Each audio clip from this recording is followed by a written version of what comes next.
ศพเพชีสุนีพิพันธ์นาก็เลยมากราบนอกกราบพระราชทานเชิญชุ่มเคยมาล่ำจะหลายปีเลยได้ค่ะ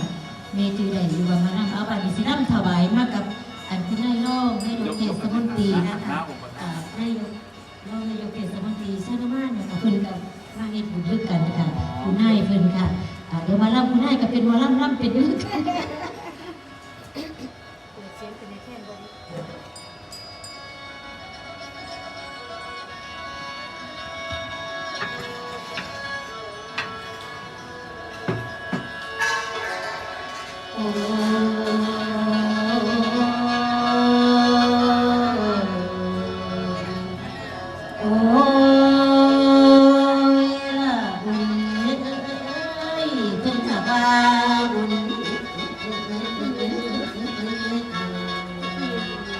บุญเอ้ยบุญเอ้ยสร้างฟังหลังให้ชาติ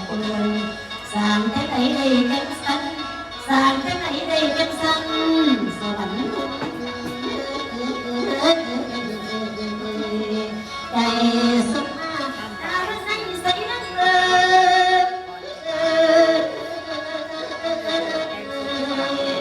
โอ้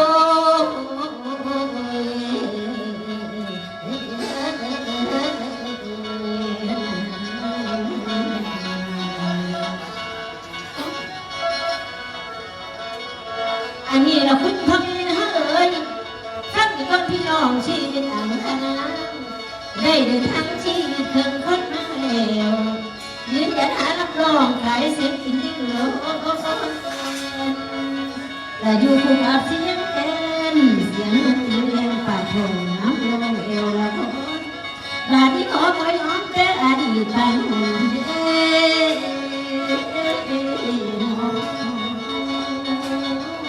เกิดเป็นคนชาวนาอย่าตักบุญเสือ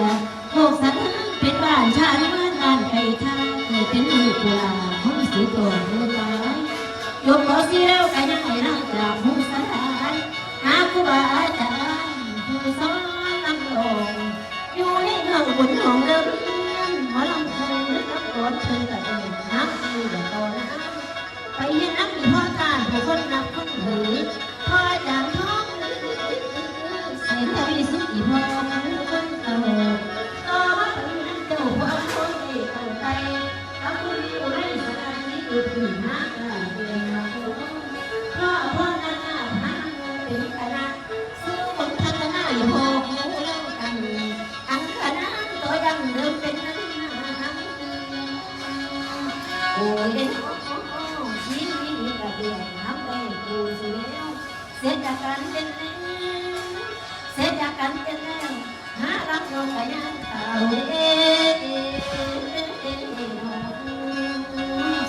ข้าวนี้กระดำขอซาเสียงพ่อใด